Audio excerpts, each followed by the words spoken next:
Is this another war picture? Let's go back to the quiet and peaceful days before the war.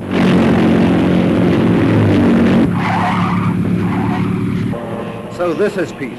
So these are the tranquil days of 1939. Yes, for this is the age of speed and noise, so much like war you hardly notice the difference. This is the day of athletic sports of all kinds.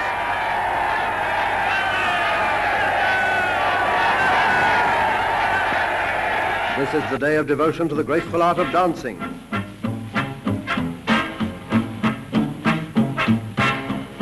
This is the day of the worship of the beautiful wide open spaces. And of giving thanks for all the blessings of the green and lovely countryside. This is 1939. No, this isn't what we want either, although it's very pleasant. Let's go back further still to Grandmamma's day. Don't you think it was so much nicer, so much more stately and dignified? Lazy days and gentle evenings, undisturbed by any harsh note of reality. Many brave hearts are asleep in the deep. So beware.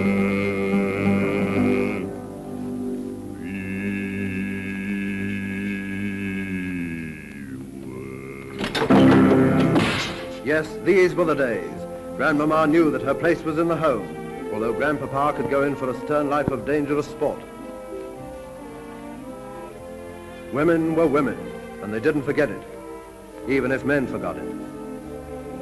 And when they had finished their embroidery and needed a thrill of excitement, they could always unpick it and start again, while their menfolk roved abroad, a wheel, a wheel. And you needn't think they never had their moments. A young man was more or less expected to sow his wild oats, always providing that there was no harvest. But young ladies knew nothing of all that. They lived in a world apart until the day of true romance, the never-to-be-forgotten moment in a young girl's life. So different from modern times. Before the days of petrol rationing, you moderns looked upon the motor car as a most useful invention. It's hard to believe that the biggest thrill a Victorian girl got out of a carriage was this.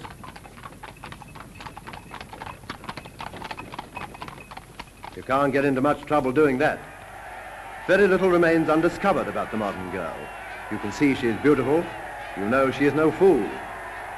But there used to be a song, "Be good, sweet maid, and let who will be clever." But she was clever enough to be good. And the result, you must admit, was elegant and charming. If she seemed at times a little shy, it was because where the dashing, stronger sex were concerned, she had to be so modest. She is gowned for the theatre, and I wonder what it would be like, that play she was going to see. Would it be dull and stuffy, or would she hide her blushes in the program? They say it's very modern and terribly daring. Perhaps we're going to find out just why they were called the Naughty 90s. I don't think he would know, Nor would she. Nor she. No, I'm sure she wouldn't. But he might. You see, he's a duke. And if you were a duke in the 90s, you could do almost anything. Handsome! A cab would stop for you without even considering that you could scarcely pay the fare. Bristol House.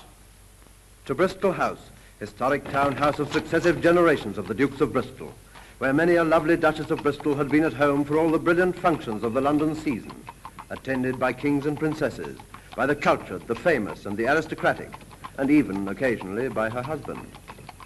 But George is a bachelor, and very hard up, and so this 9th Duke of Bristol... 10th. And so this 10th Duke of Bristol finds himself in the unusual position of having accepted an invitation to a ball at his own house. Most remarkable. Tell me, Your Grace, how did you lose your money? Women. Yes, I know. I mean your big money. Big women. A gay and charming scene. But who is rich enough to be able to rent this great house from a duke in need of money, complete with his incomparable butler Parks and a devoted staff of servants? Only someone exceedingly wealthy. But could anyone so wealthy be also young and beautiful? Surely only an American. Well, here you would say would be a bride for George who would satisfy all his trustees' requirements, and indeed most of George's also. But only in his dreams, lying in bed in the morning, can George contemplate the idea of marriage. In his waking hours, the thought fills him with horror. He scarcely sees her. Good evening, George. How nice of you to come. Not at all, Helen. Not at all.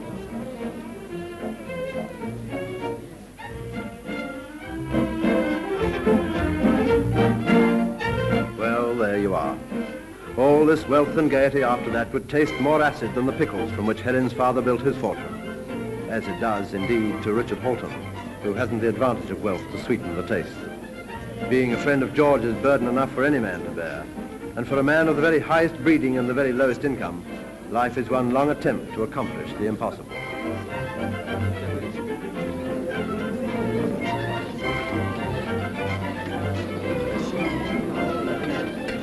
Damn it, sir, that's not cricket.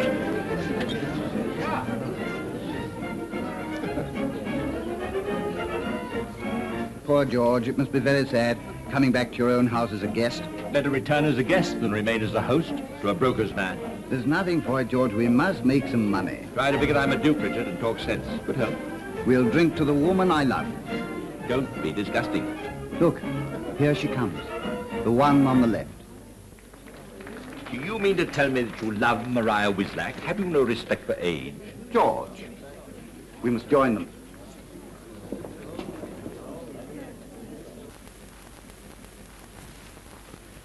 Well, here we are again. Somehow I'm able to control my excitement. Splendid. Shall I get you some fruit cup? Or perhaps our dear, revered old friend, Mrs. Wislack, will lend us her slipper. I'm neither your dear, revered, or old friend, and I'll thank Naughty, you. naughty, that's the third time you've spoken harshly to me tonight. Don't do that. You know how I dislike it. If you had a little more brain, you'd be in an asylum. Richard has either enjoyed your joke immensely or has eaten something indigestible. One of these days I shall write to the Times on present-day manners. That should be highly interesting. I think it will cause a sensation. That you can write a letter at all should cause a great sensation.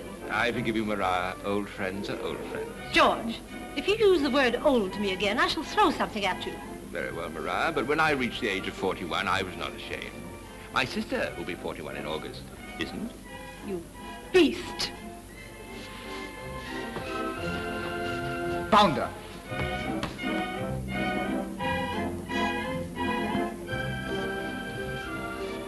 Am I a bounder, Helen?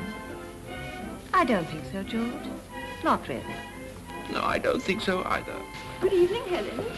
Good evening, Angela. Good evening, George. Good evening, Angela. I didn't know you knew her. Oh, yes, we have a sneering acquaintance. Really? She's also strongly fancied by my trustees. Oh, Helen. Richard, is Maria very upset? Oh, terribly. I couldn't do anything with her. Would you go to her? Of course. Excuse me, George.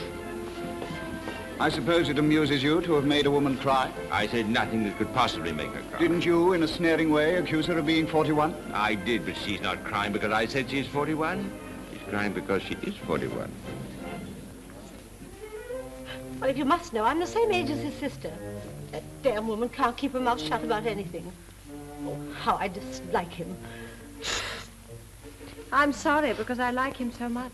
Yes, but you wouldn't marry him. How far is it in a hansom from here to St. George's, Hanover Square? In 20 minutes, why? If he asked me to marry him tonight, I'd run it in 5. Oh, but if he did marry you, it'd only be for your money. Well, why not? Plenty of women have lived with him for his.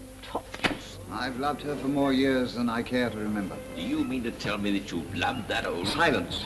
You were about to call her by a name that would have prevented me ever speaking to you again. Have a drink. Or have you had too many?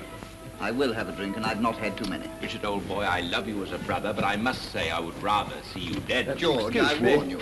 If you say another word against Mrs. Wislack, our friendship is at an end. Very well. But you can't stop me wishing you were dead. Are you addressing me, sir? I see your point. You'd never marry again? Not even if you loved someone terribly? well, I should require to know a great deal more about my next. Well, how can you until you marry him? I should take him away with me for a month alone, Take him away? on approval. Take a man away with... But, Maria, how can you think of such a thing? Oh, Helen, I thought you Americans were unconventional. Well, I don't think we go as far as that. No? Well, our men are different. Perhaps Englishmen are less amorous, less enterprising. I shouldn't rely too much on that. Did you know her late husband, Arthur Wislack? Did I know him? Did I watch him with murder in my heart, treating that divine creature with cruelty and neglect, and eventually die of drink? He hated drink. Then why did he? He chose it as the most agreeable way of being unconscious while waiting his release. George, I warn you, if you said another Richard, word... old boy, if I have in any way hurt your feelings, I apologize. Have a cigar. Now I know your apology is sincere. Is it yours? Certainly not. It was provided by our hostess. But, Maria, is it fair to expose a man to such temptation?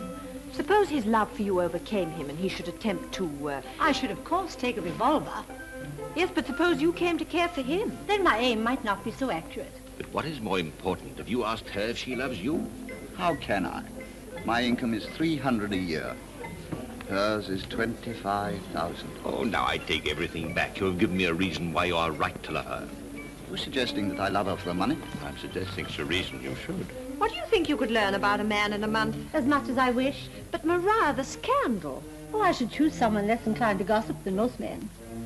Maria, I believe you've got someone in mind.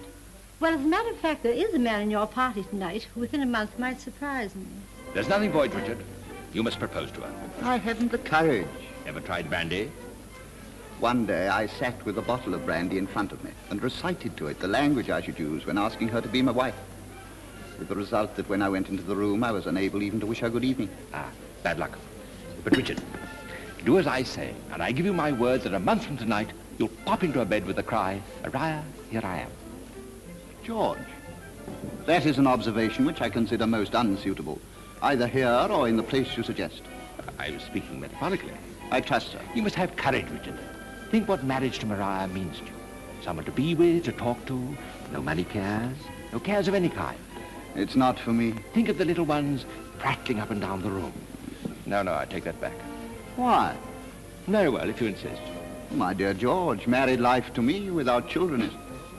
Are you laughing, George? No, I've got a cold coming on. It's the sort of thing you would laugh at. One other little thing. Please be polite to Maria. That's not a little thing, but I will help you, Richard. I'll even warm Maria up for you to make your proposal. Cigars in the drawing room will not impress Maria favorably. Number 16, then, after the Lancers. Charmed, I'm sure. Thank you. Maria, Well? tonight I apparently said something quite unintentionally that hurt your feelings. Oh, well? I'm sorry. Obviously, you have been drinking. Why? Otherwise, you would never have apologized. I admit I have been drinking. I drank because I was depressed. Richard depressed me. Oh. Richard has been pointing out to me my limitations, but so gently, so understandingly, that I was compelled to listen. Oh. Until tonight, I never knew the real Richard. Dear Richard, Oh. have you lost your voice by any chance? No. Why? It's unlike you only to be able to say, "Ho." George. Ah, there you are. Let's all have some supper. See? Would you mind, Dr. Graham?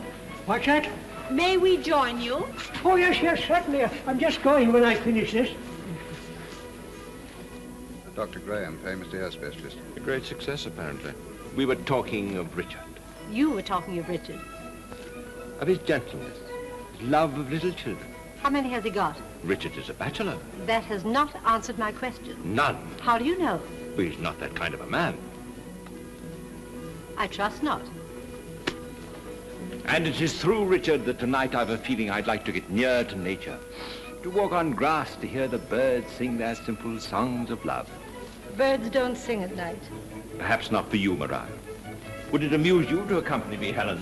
I'd love to, George. Oh, how about supper? We are to move to eat. Besides, there's a buffet in the marquee. I had not forgotten that. Just what were you saying to George?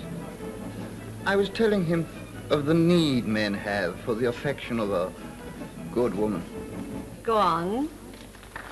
I drew a little picture of returning to one's home in the evening. Where'd you been in the afternoon? Nowhere in particular. I see.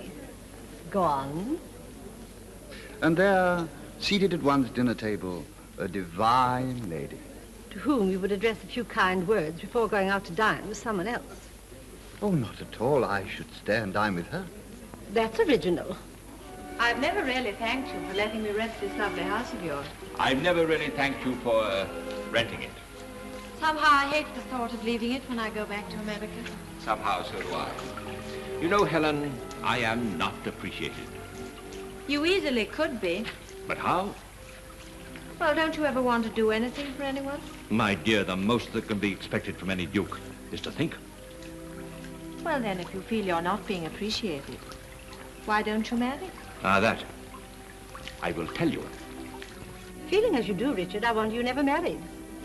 Ah, Meaning? well, the love of a good woman is not for me. Then why not try one of the others? There's plenty to choose from. Oh, no, you don't understand. There's only one woman, and she's too good, too beautiful, too noble for such as me. Oh, shut up. I'm sorry. How much longer are you going on beating about the bush?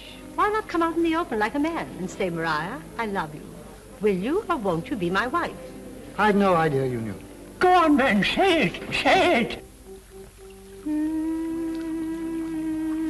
You have a sweet voice, Helen, Thank you, George. but you seldom sing. That is a great accomplishment. You were talking of marriage. Alas, yes. It has no attraction for you? On the contrary, the husbands of no less than 3 women I've known have threatened me with it. No, I meant some unmarried girl who was fond of you and might make you happy. I've often thought of marriage Yes, with distaste. But there is one woman, yes. the one woman in the world. Beautiful, charming, gracious, intelligent, You'd marry her? happily. But where is she? Where? Where indeed? Now tell me, Richard, do you love me? With all my heart, with I all my... love you embraces all that. Now then, is your object matrimony or the other thing? I'd give 10 years of my life to be your husband. Thank you. But I've no desire that our marriage ceremony should take the form of a burial service. Richard, I should like you to know I'm very fond of you.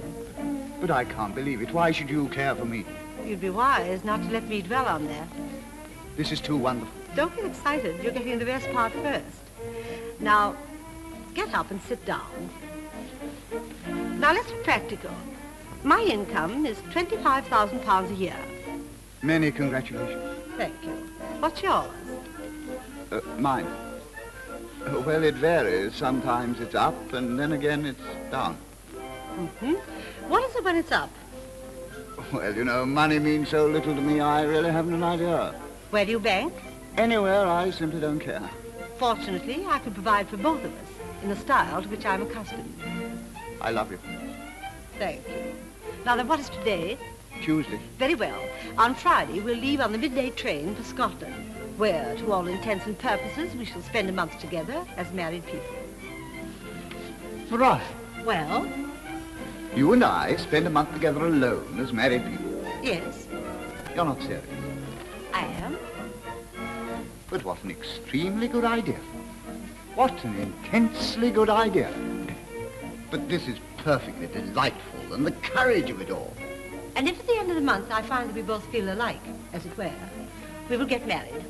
If not, we'll have had a grand time and no harm done. None.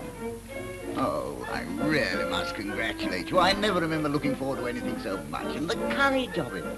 Oh, if there were only more women in the world like you, what a happy world the world would be. Really, George? But I feel Richard needs my protection. One more thing. Every night you'll hear the clock in the hall strike 11. Oh, now that's original. I really must congratulate you again. Which will be the signal for you to start putting on your coat. With what idea? With the idea of going out. Oh, but I shall have had all the exercise I need during the day. Oh, I know, the dog. On the table in the hall you'll find a lantern, which will enable you to find your way down to the boat so that you can row across to the mainland. Well, why should I want to go to the mainland? That is where you'll be sleeping. Oh, so I don't sleep in the house. You do not? Oh. How about wet nights? I should advise you to bring a raincoat. Raincoat? You know, I must say I feel you'd learn a great deal more about me if I were actually in the house the whole time. After all, I hope I'm a gentleman. That I should be able to decide in a month's time. Ah, number 15. Oh, let's sit this one out. Nonsense. I never sit out the lancers. Your arm, Richard.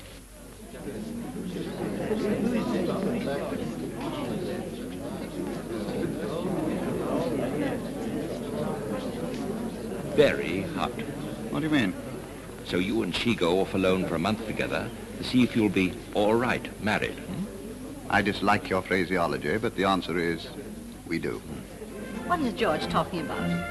He's a bad influence, that man. I think they're only chatting. They look quite innocent.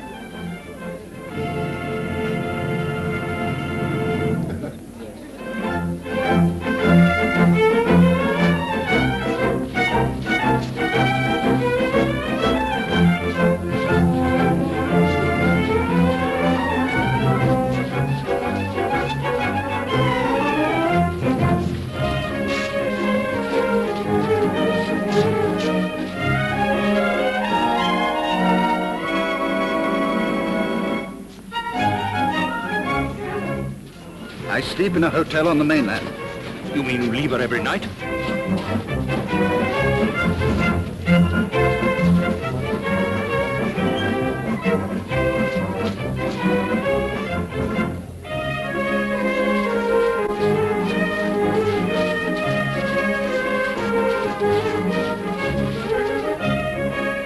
Very hot. What a mind.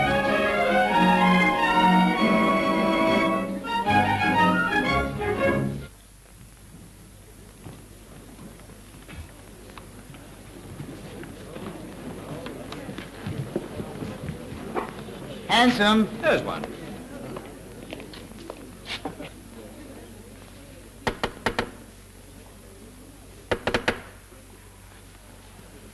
I'm sorry to disturb you. What is your name? Horace Oggs. I'm delighted. This is Mr. Richard Halton. Mr. Horace Oggs. How do you do? Pleased to meet you. Will you guard that for me? Yes, certainly. Thank you very much. Hurry, Richard, hurry.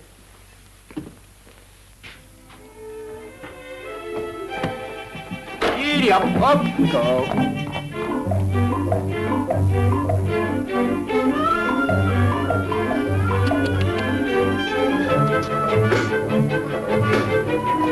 Richard! Huh? You really think you can convince Maria that you'll be all right married? I am all right. Of course, you know, you really ought to stay in the house with her.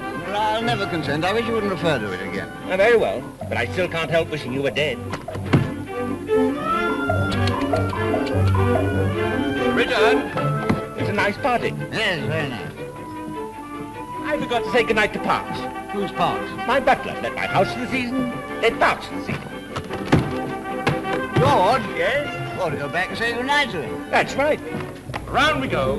Giddy up. Giddy up.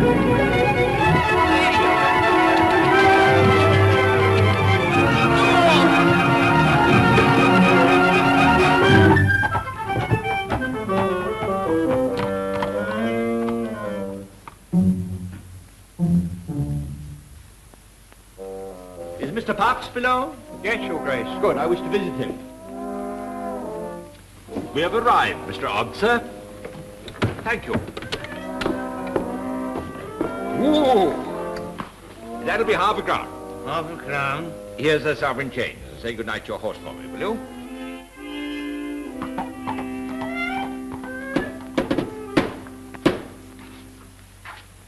Good evening, Parks. Good morning, Your Grace. Mr. Halton and I would like to take a drink with you. Pleasure. Your room somewhere at the back here, isn't it? Yes, Your Grace. Near the cellar. You'll find Madam has made very few changes, Your Grace. That's very proper. Good evening, Mrs. Daggett. Good evening, Your How are Grace. you getting on with your new mistress? Well, things are very queer these days. Queer.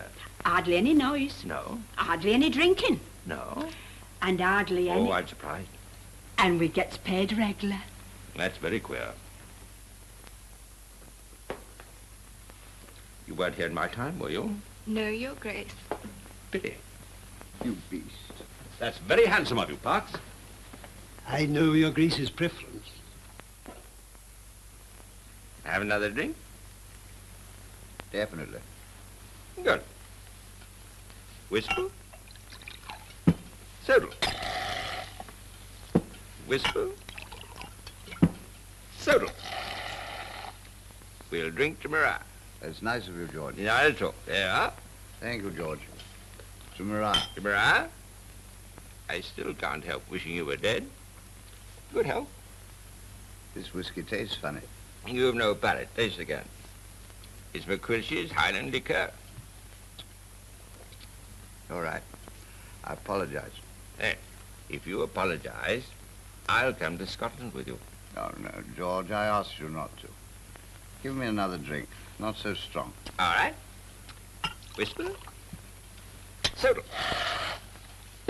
Whisper. Soda. Yeah? Thank you, George.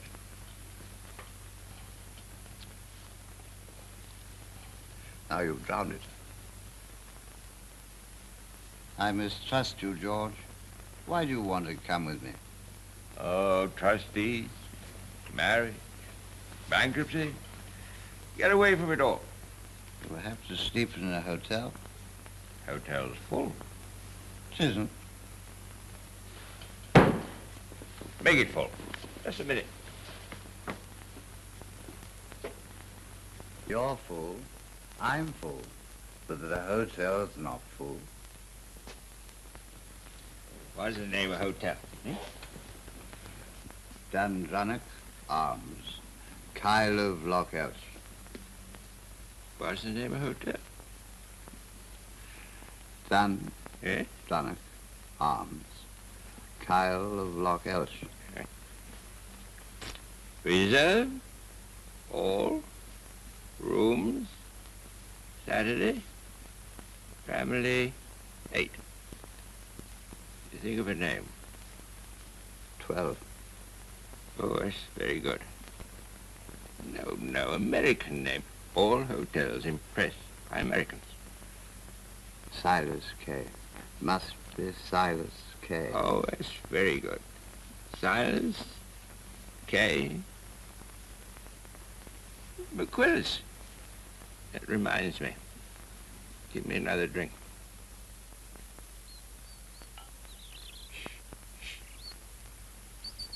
Who says birds don't sing at night? Huh?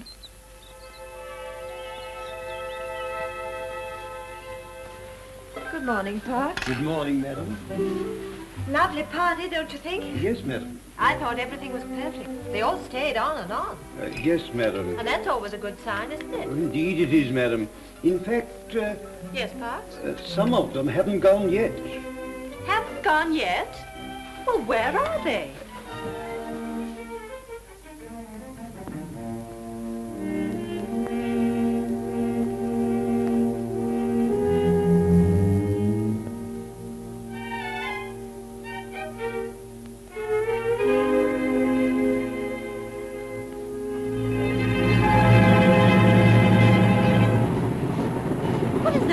Richard, why are you so nervous? I'm all right, Maria. I'm glad to see you brought your raincoat. Yes, I hope I shan't have to use it, Maria. If you're still cherishing the hope that you're going to stay in the house with me, you're very much mistaken. Oh, no, Maria, I'm only cherishing the hope that it won't rain.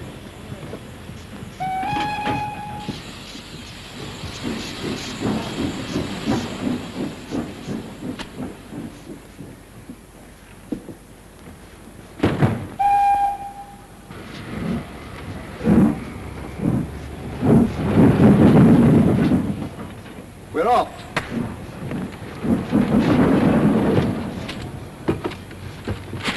Dear, for goodness sake, stop fussing, Richard. You're making that gentleman most uncomfortable. Excuse me, sir.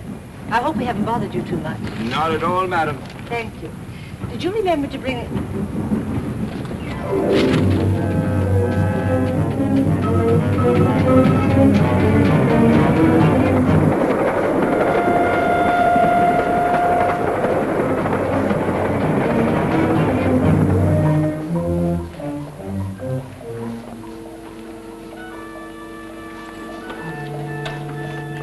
Here we are. One of your hats, Maria, I believe. Goodbye, Maria. Pleasant holiday to you. I'm afraid we shan't meet till it's over. If then, goodbye. Goodbye. Hurry with the luggage, Richard. I shall expect you in the morning to breakfast at 8:30. You'll find the dinghy by the jetty, and you can row yourself across. Yes, Maria. I'm looking forward to our first day together. Alone. You haven't any rooms, have you? No. Good. Stop, stop! What's happened? Is anything the matter? The hotel is full. Not a room left. Richard, did you forget to reserve a room for yourself? He did not forget. They received his wire, but too late. McQuilch has them all. McQuilch? Silas K. McQuilch, his wife and 6 children.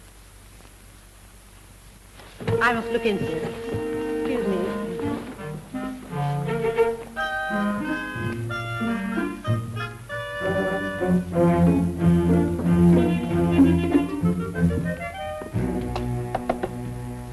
Have you no accommodation whatever?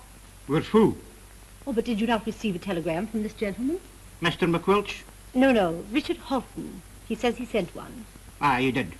With who? Have you no odd corner where I could stand up and sleep like a horse? Why, Maria! Oh, Helen. Why, Helen, what on earth are you doing here? Darling, I've been trying to reach you. The McQuilches are over from the States, and I'm showing them round. I told Silas he simply had to see your island. Did you receive a wire from Mr. McQuilch? Aye. Unfortunately, your friends, the McQuilches, have taken all the rooms, and the hotel's foo, the new. Well, as it happens, that can be fixed. Silas has had to go to a conference in Glasgow, and the family won't be here for 2 or 3 days. I'm the advance guard. Richard and George can have their rooms. Splendid. Splendid. Splendid. One of the rooms Mr. McQuilch reserved was for me, and I thought that... Mr. McQuilch reserved no rooms. There were no rooms left for Mr. McQuilch to reserve. With who? The new. The new. The new. If you'll excuse me, I'll have my tea.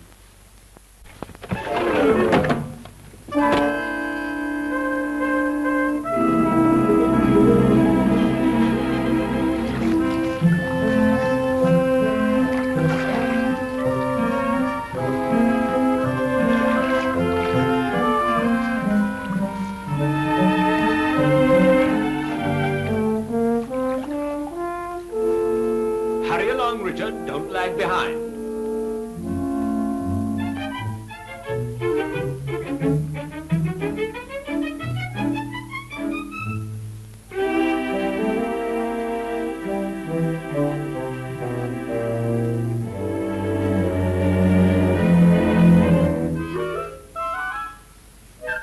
You will guard this very carefully.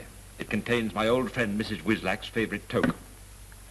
Tell me, Maria, which is the late Mr. Wislack? Oh, George, please. Mrs. McCosh, are the rooms ready? You said in your letter it was only you and a guest. Well, that's quite right, but... You said nothing about the 2 gentlemen. I know. That happened afterwards. Afterwards? Is it your honeymoon you're on? Oh, nonsense. I'm not married. Nobody's married. Go to the kitchen.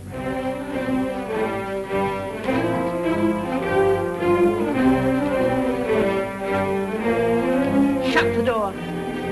Now, will you kindly explain? I don't have to explain anything to you, Mrs. McCosh. Please see to the luggage. I'll take no part in your plans. You've been here 2 weeks and you'll do as you're told, or you won't receive a penny. Bring me a bottle of whiskey. Oh, I'll have nothing. No, you won't. Not a penny. Very well. I'll stay. But mind you, I'll be watching and biding my time. Bring me a bottle of whiskey. I'm the one to give orders in this house. The whiskey will be unpacked and locked up in due course. I like your little cottage, Maria. It's so simple. Oh, thank you, George. I'm glad you like it. Where'd you get the staircase? Arthur picked it up in Venice on the first night of our honeymoon. Picked it up on the first night of your honeymoon? Mm.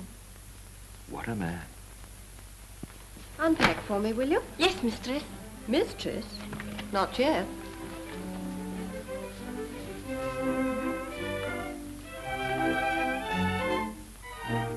It's a nightdress.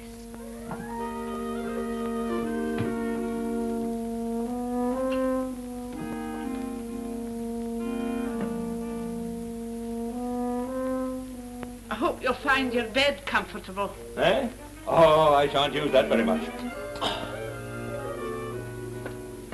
You ought to be ashamed of yourself. Can't you get me some whiskey?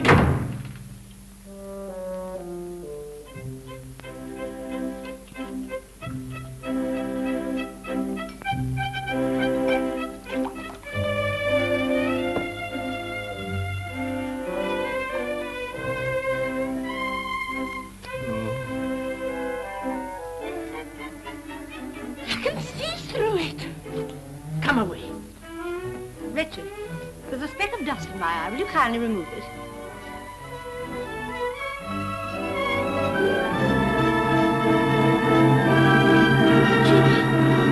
Pack your things.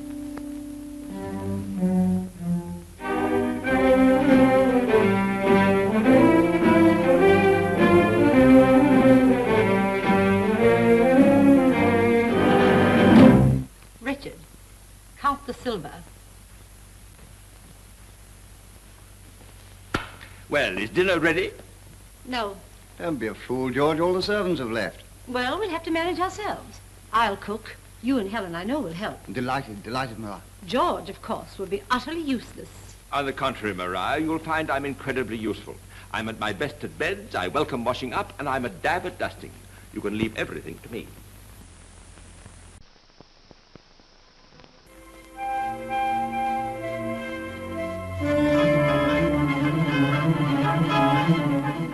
I'm just 17, and I've never been.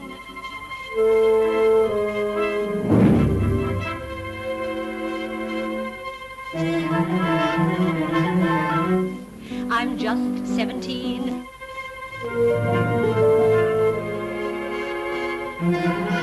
I'm just 17.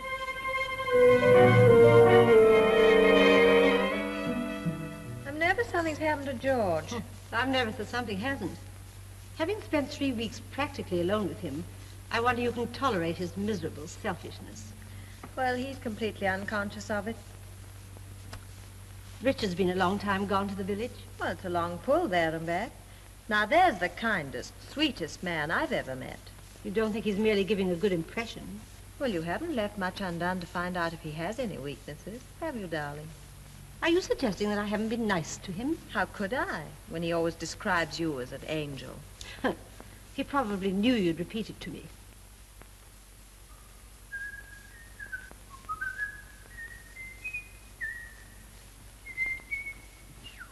Oh, thank heaven you're safe.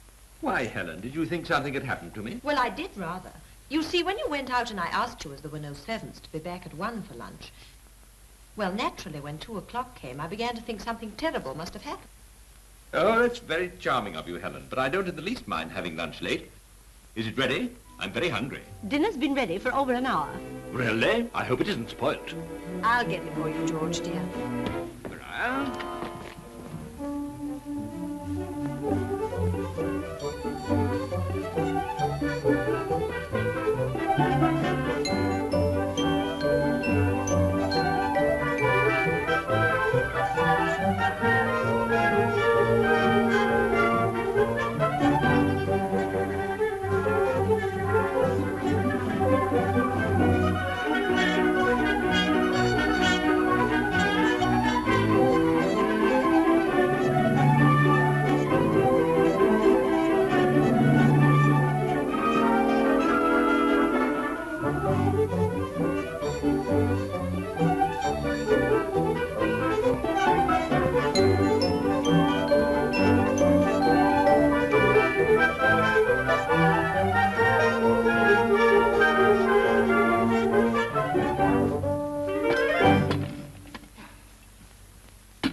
There you are, George, darling. Thank you, Helen. Some bread. Oh, I'm so sorry.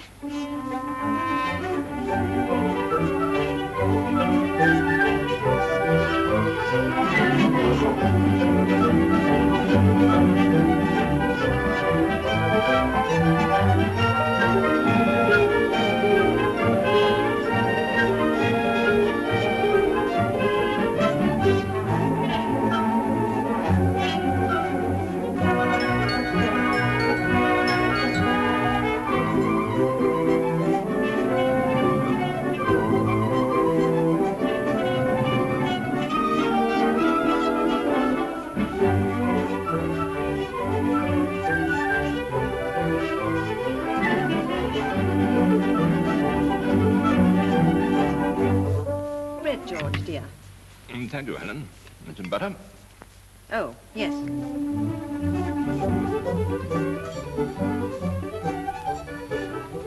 George.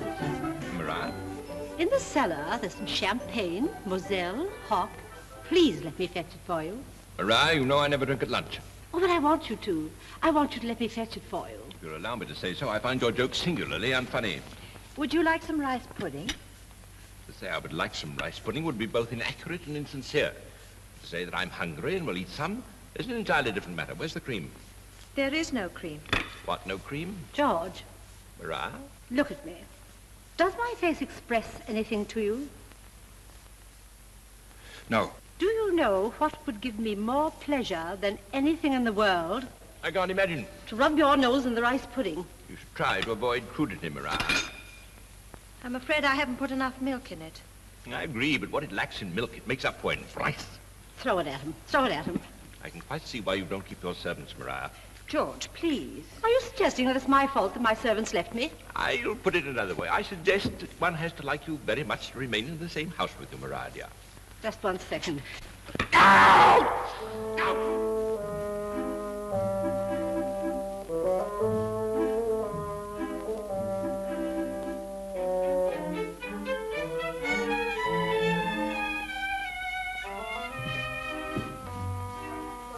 You must be quite exhausted. Oh, thank you, Helen. I'm rather. Where's Maria? In the kitchen. She all right? Well, of course she's all right. That is not true. Richard, my dear fellow, I have some very bad news for you. You mean she's annoyed with me for being so long? Worse than that. Far worse. What? What do you think? She pulled my nose. Why isn't the damn thing bleeding? Why did she pull your nose? I've no idea. Well, it doesn't seem to have improved it. So this is the return I get for coming up here to help you win her, hmm? Now, let me tell you something. I haven't got a chance in the world of winning her.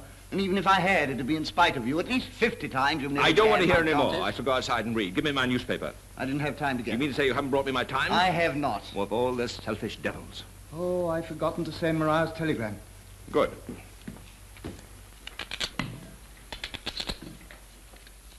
Come on, Manchu. Oh, there you are at last, Richard.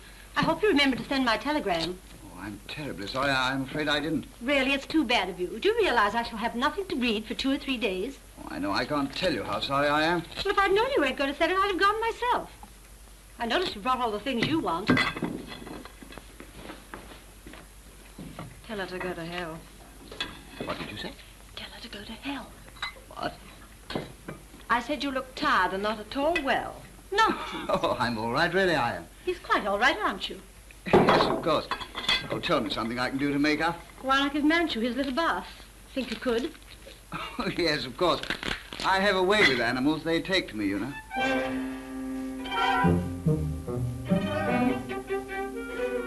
How you can hope to impress Maria favorably by ill-treating her little dog, I don't know. I bent down in a friendly way, nothing more, and the little beast bit me. Oh, what's the use? Give me that, Richard. It's lucky for you that I feel particularly good-tempered tonight. Well, what caused that? Drink, food, or money? None of those. I have decided to make Helen a faithful husband. Jolly decent of you. Well, it's the most unusual thing in our family. I agree. Yes, I've been watching Helen carefully, and I've come to the conclusion that she's a fit and proper person to be the Duchess of Bristol. Well, does she think you're a fit and proper person to be the Duke? Tonight, after a simple meal, a glass of wine, I hope, and a cigar. Where do you hide your cigars? I only brought 50, very considerately. I only smoke them when you're not there. You mean devil. As I was saying, tonight, after a simple meal, etc., I shall ask her to become my wife. It's my experience that after a meal, simple or otherwise, you invariably go to sleep. Sleep? On this, my night of romance? Sleep? Ha!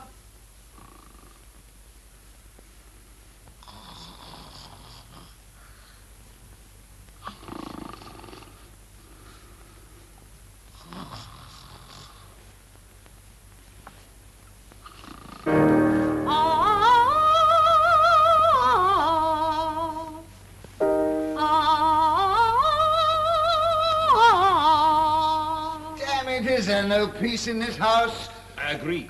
That's very, very interesting. Oh, Maria, I'm terribly sorry. You frightened me. I was asleep. Really? Oh, you know how one says things when one's half unconscious. The last man I married was frequently in that condition. I found that was the only time he spoke the truth. But you know I didn't mean it. Then why say it? Well, good heavens, woman, Don't call me woman and don't shout at me. I'm not deaf. I'm sorry, Maria. And if you must smoke cigars, which I've told you I hate, kindly don't drop your ash on the floor. I'll get something and clean it up. Yes, darling.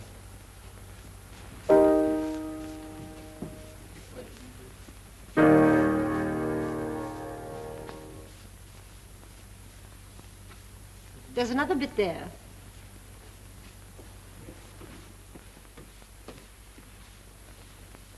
Why, Richard, what are you doing? Sweeping up George's cigar ash. I'm sorry to have interrupted your after-dinner nap, Richard.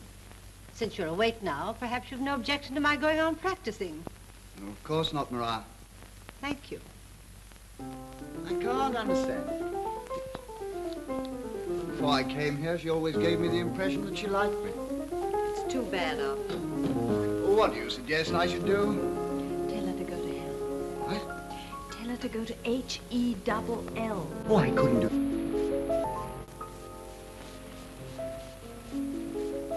Richard, when I'm married, you can live with us. I'll even insist on Helen making you a small allowance. Certainly not. How much? Well, Helen's a very well-to-do girl. 5 shillings a week.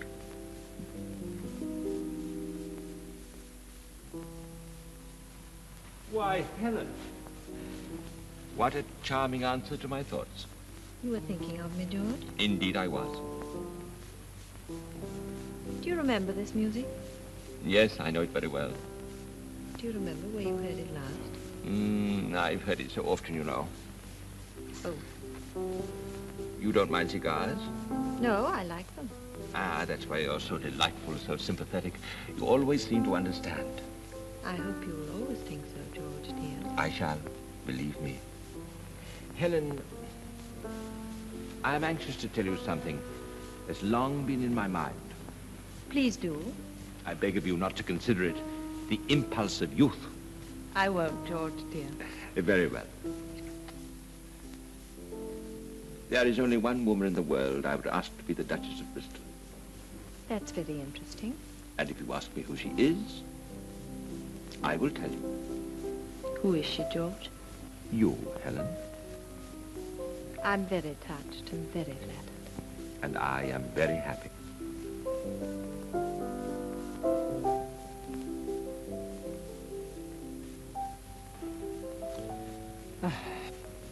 Thank you, George. I suppose there's only one woman in this world who would refuse to be the Duchess of Bristol. And if you ask me who she is, I will tell you. Who is she then? Me, George, dear. Do I hear correctly? Your hearing is perfect. You refuse to be the Duchess of Bristol?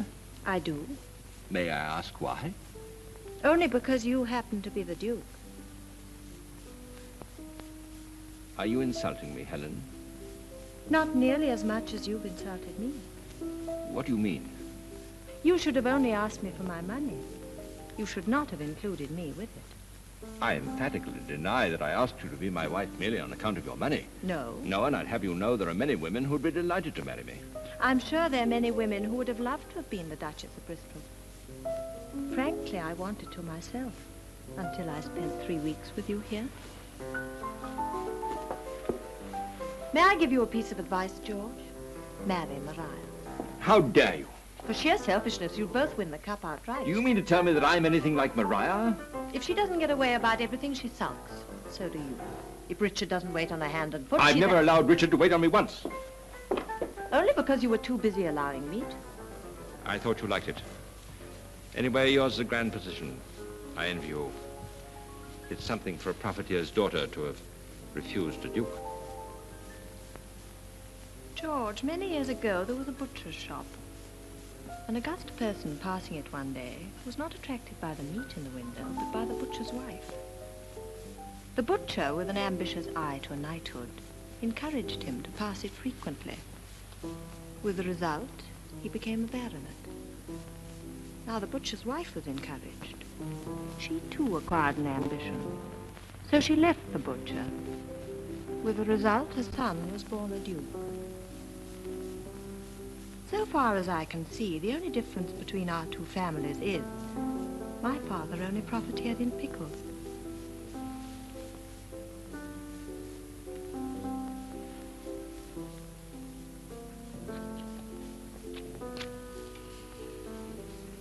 You're divine, George, dear. I hope I shall always know you. What are you laughing at? If ever another girl falls in love with you, marry her the next day.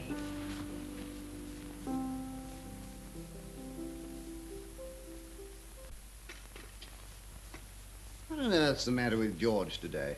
You think we ought to break his door down? I'm getting quite worried about him. I don't think you need be, just because he stays in his room all day. He hasn't even eaten the food I left on a tray for him. That, I admit, is remarkable. You don't suppose he's cut his throat or hanged himself, do you? Nonsense. He would never be so considerate. I'm glad you didn't wait tea for me. The tide was stronger than I thought. The tide? Yes, it was my turn to row over and get the post. Look what you've done, you fool. Oh, it's all right. There's nothing broken. We just need some more milk. You must be tired. I'll get it.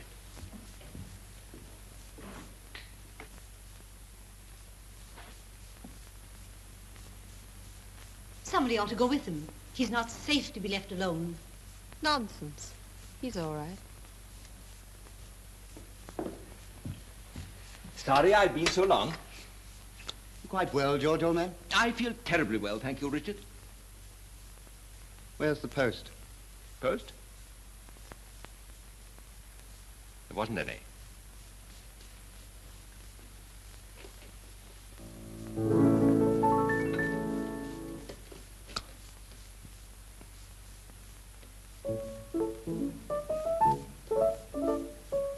Pretty, don't you think?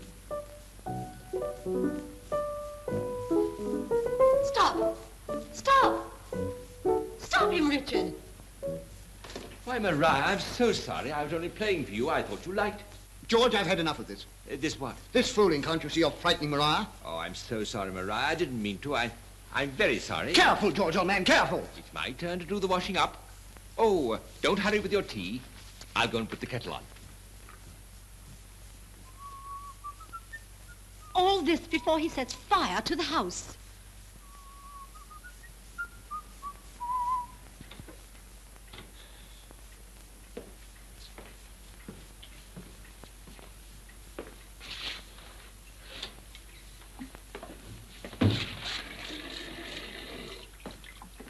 Why are you behaving like an idiot, frightening us all?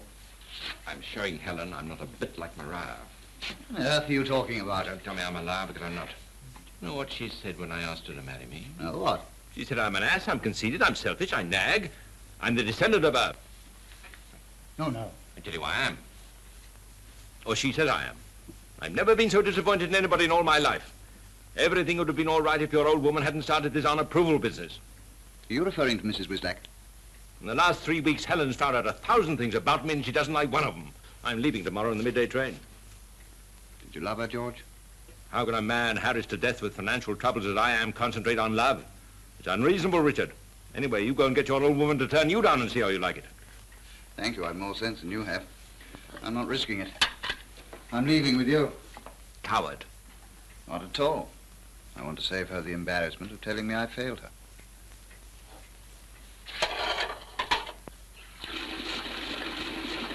Are you better? Are you better? Are you better? Get out! Please don't shout at me, Maria. I wish to tell you that your behavior was perfectly disgraceful. And shall I tell you why my behavior was perfectly disgraceful? Why? I wish it to be known that I've not one thing in common, nor am I in the least like... George! Very well, Richard, for your sake I won't. But I'm writing to you, Maria.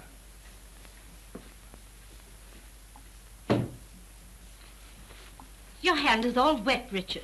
Oh, I'm sorry, Maria. I was about to wash up. After you make such a noise? If the washing up's to be done, Maria. Yes, of course it is, and I'm very grateful to you. Richard, I want to tell you something. Oh, that's all right, oh, Maria, I please, know. Richard, what I have to say is very embarrassing, and you might realize. I know, and I'm sorry. I brought you here for the purpose of finding out, as you know, that if we married, would there be a chance of us both being happy? Quite. Will you please be quiet? Sorry. When I left London, I liked you very much.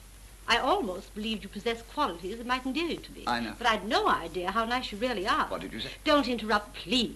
I was going to say, I think you're 1,000 times nicer than I ever thought you were. Nicer? Please don't interrupt. It's very irritating. Now, what was I saying? Oh, yes.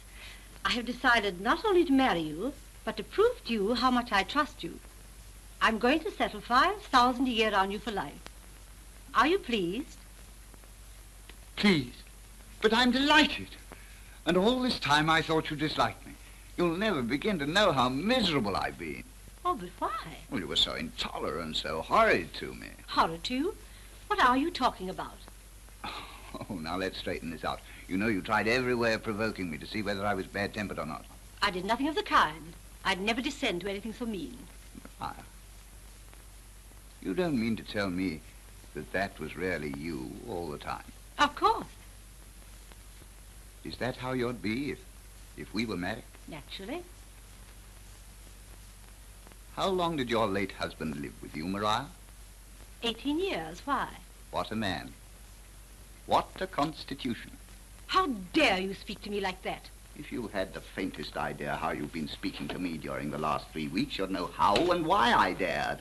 Richard, are you mad? Maria, dear, double that 5,000, treble that 5,000. Give me every shilling you have in the world, and then the answer would be no. Oh, Richard! Maria, I shall always love you for having given me the opportunity of finding you out. I would have married you, not knowing. You beast! May I remind you, Maria, there's a great deal more washing up to be done.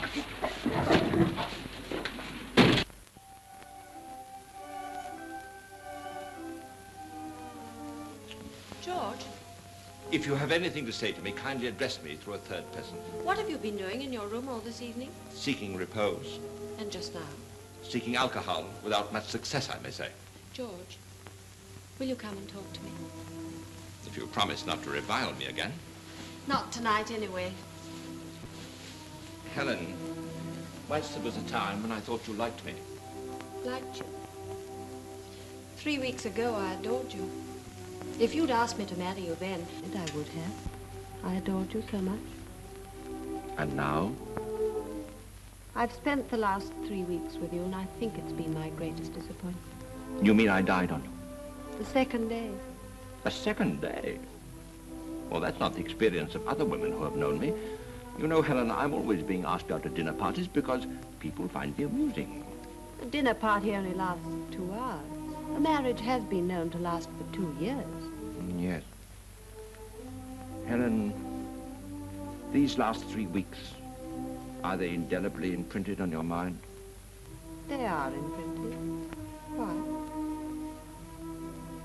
I only asked.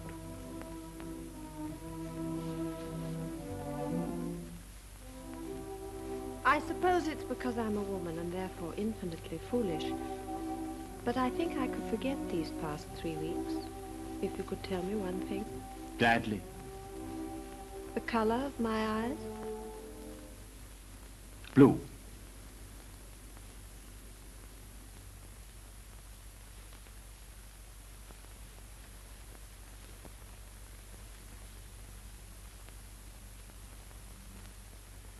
Good night, George, dear.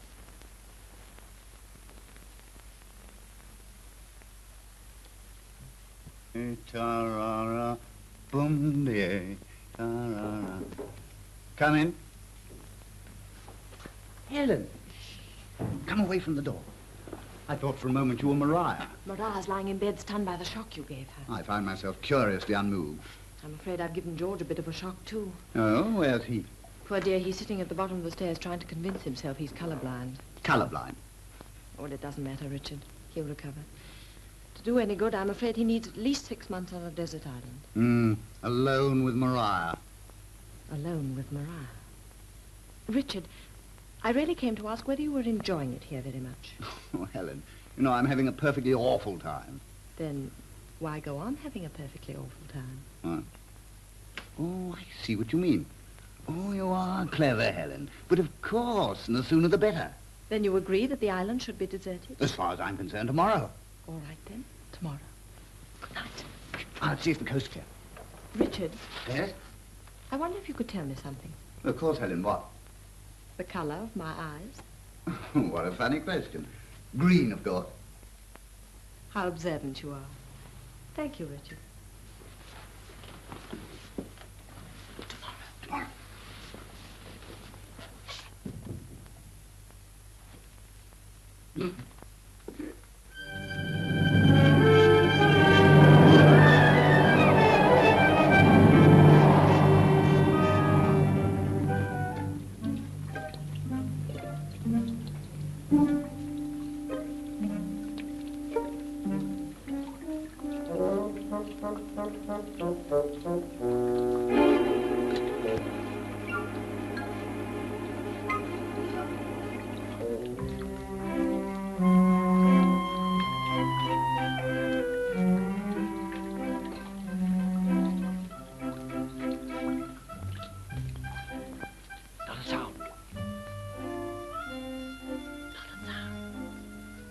Hardly believe they were in the house.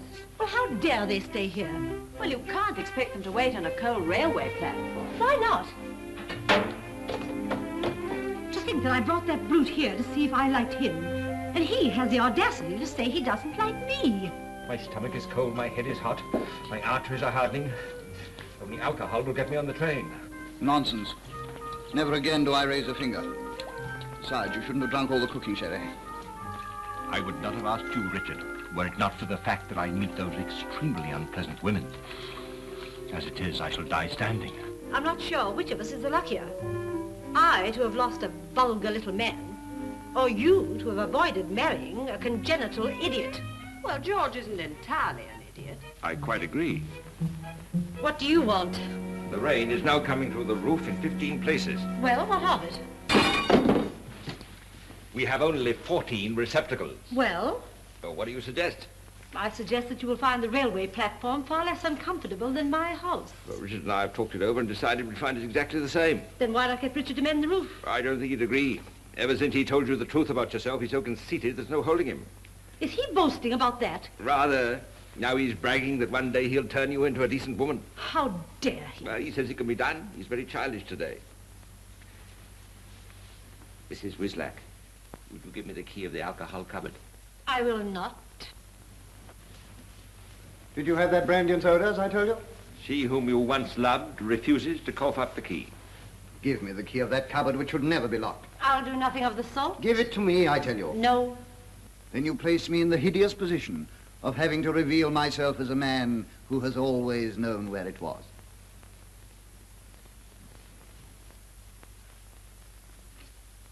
You mean to say that all this time you've had access to the liquor without telling me? You had your cigars, and it's only because you're cold that I'm relenting. Helen. Yes? Be good enough to get George a small brandy and soda. Better go and get ready. How dare you whisper to my late fiancé? Ah. You libertine, blowing kisses to a girl young enough to be your daughter. Mrs. Wislack, for me to have been Helen's father, I should have had to have been an enterprising boy of 14.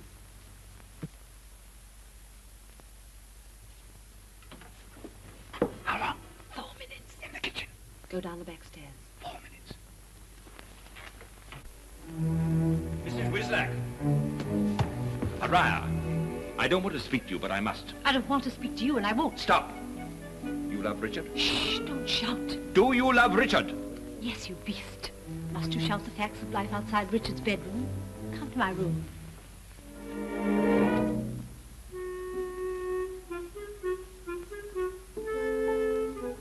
I never thought I would willingly enter here. Please be seated. I feel less frightened of you when you're sitting down. What have you got to say? Are you prepared to call a truce for 10 minutes? The reason? Love. 5 minutes. Very well. In a few hours, Richard and I will have left this house forever. Thank heaven. Stop pretending. Well, surely a woman's entitled to some modesty. Not when you're about to lose your loved one. I close my eyes. I see her divine face, her little hands. I am in love. With yourself, perhaps. Shut up.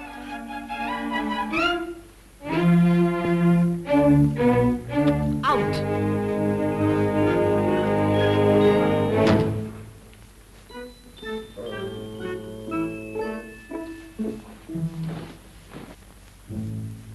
What are you doing?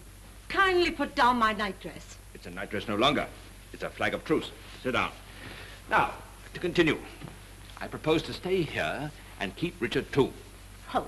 In such moments, damnable as it is, we must forget the word honor. That should be easy for you. All right. I beg your pardon. Granted. Now, I've thought of a way to win them back. Oh. Maria, I imagine few men have been in love with you. So I beg your pardon. Granted. Of one thing I am certain. I must never let Helen see my heart is broken. I have a pain here. Wind. I beg your pardon. Granted, but you try me very hard, Maria. Now, what I suggest is that we shall be so pleasant and friendly and even affectionate to each other that Richard will not dare to leave me here with you. If we show them a united front, we'll lose confidence.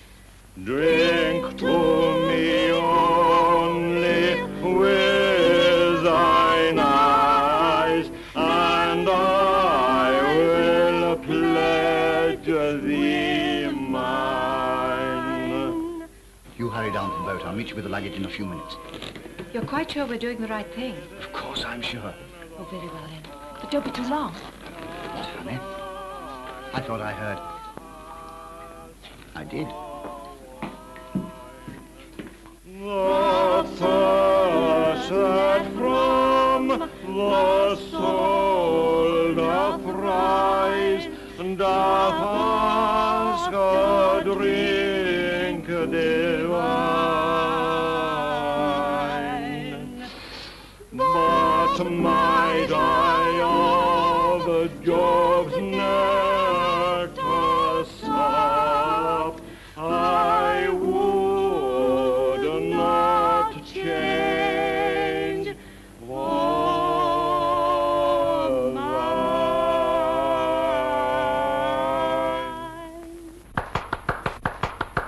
Charming, my dear, charming. What a delightful voice you have. Thank you, George. What did you say, George, just then? Charming, my dear, charming. What a delightful voice you have. Oh, that's what I thought you said. Oh, by the way, Richard, Maria's persuaded me to stay on. I hope your journey south will not be too lonely. What did you say, George? Oh, pay no attention to that vulgar little man. I'm not a vulgar little man. You look vulgar. You're quite right, George. Ah, bless you, Maria, bless you. Don't. Don't you think Patty's quite wonderful this season? Personally, I prefer Caviar. No, I mean the singer, Adelina. Oh, the Covent Garden woman. Well, Maria, there are voices and there are voices. That's what I feel about yours. You know, your voice has a certain rare quality, fortunately. Thank you, Maria. What would you like me to sing? That one about when you were 41. What? 17. Oh. Oh, do you mean this one? That's the fella. Richard, instead of standing there gaping, you could be upstairs unpacking my suitcases. All of them? All of them, and put out my pajamas. Maria, what is your favorite color? Pink. Put out my pink pajamas. Pink. Play away, Maria, but let your music be only for me.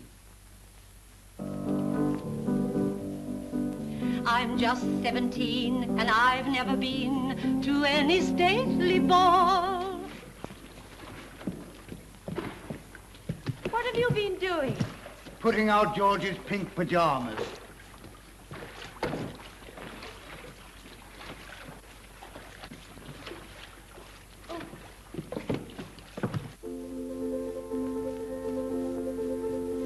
I have opened wide my lattice, letting in the laughing breeze, telling happy stories to the flowers and the trees, telling happy stories to the flowers and the trees. Oh, the spring,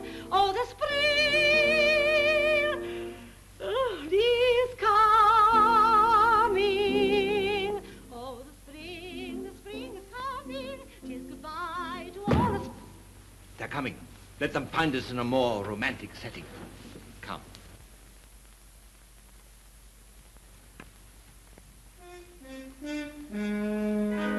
They've both gone.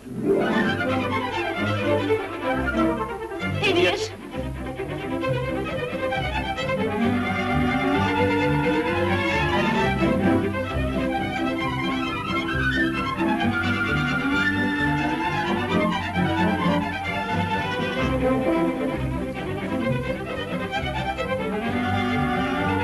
It's all your fault. Stop them. Why don't you do something? Perhaps you'd like me to swim out like a dog and bring them both back in my teeth. Bite him, Manchu, bite him. I warn you, one move from that loathsome creature and I'll hurl her into the water. And I may not stop at her. Him. Come on, Manchu.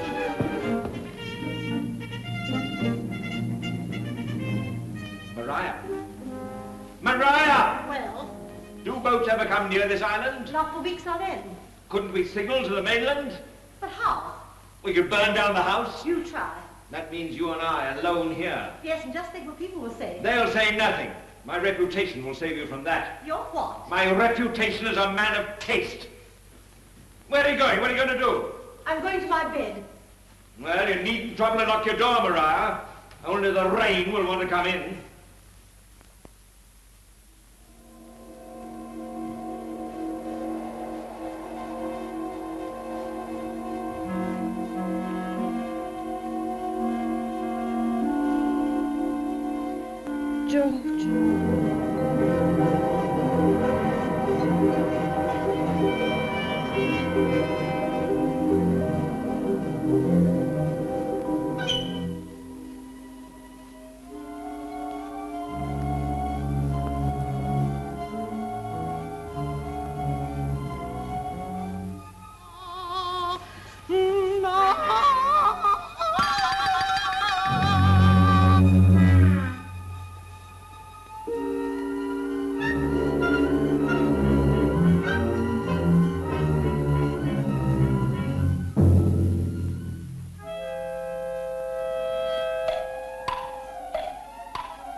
Maria.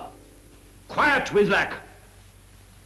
Ho! Darling George.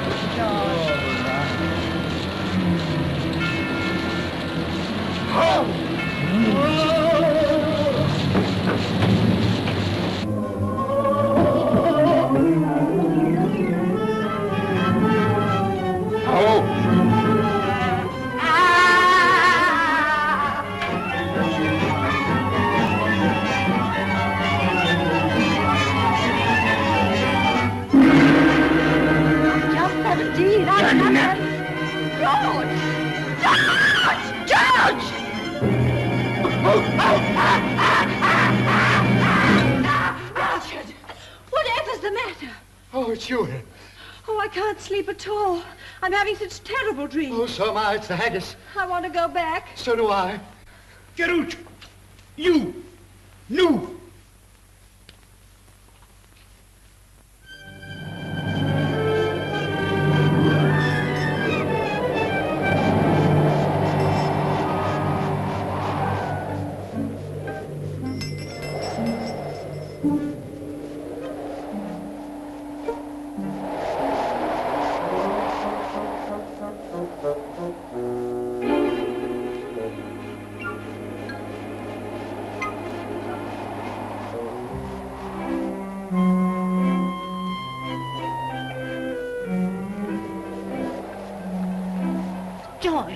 George.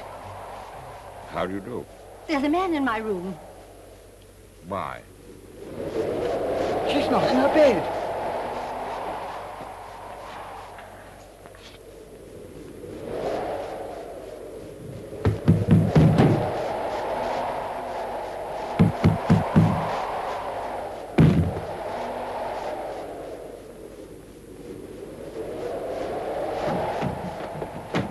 Ah, there they are. Ah, so it was you breaking into Mariah's bedroom. What are you doing with Maria? What are you doing in George's room? Well, I thought you'd finished with him. Bounder! You burglar! How dare you? How dare I what? Make love to Maria. Oh, I'm very fond of Mariah. I'm very fond of you. Indeed, I'm very fond of you. Take off the... Yes, take off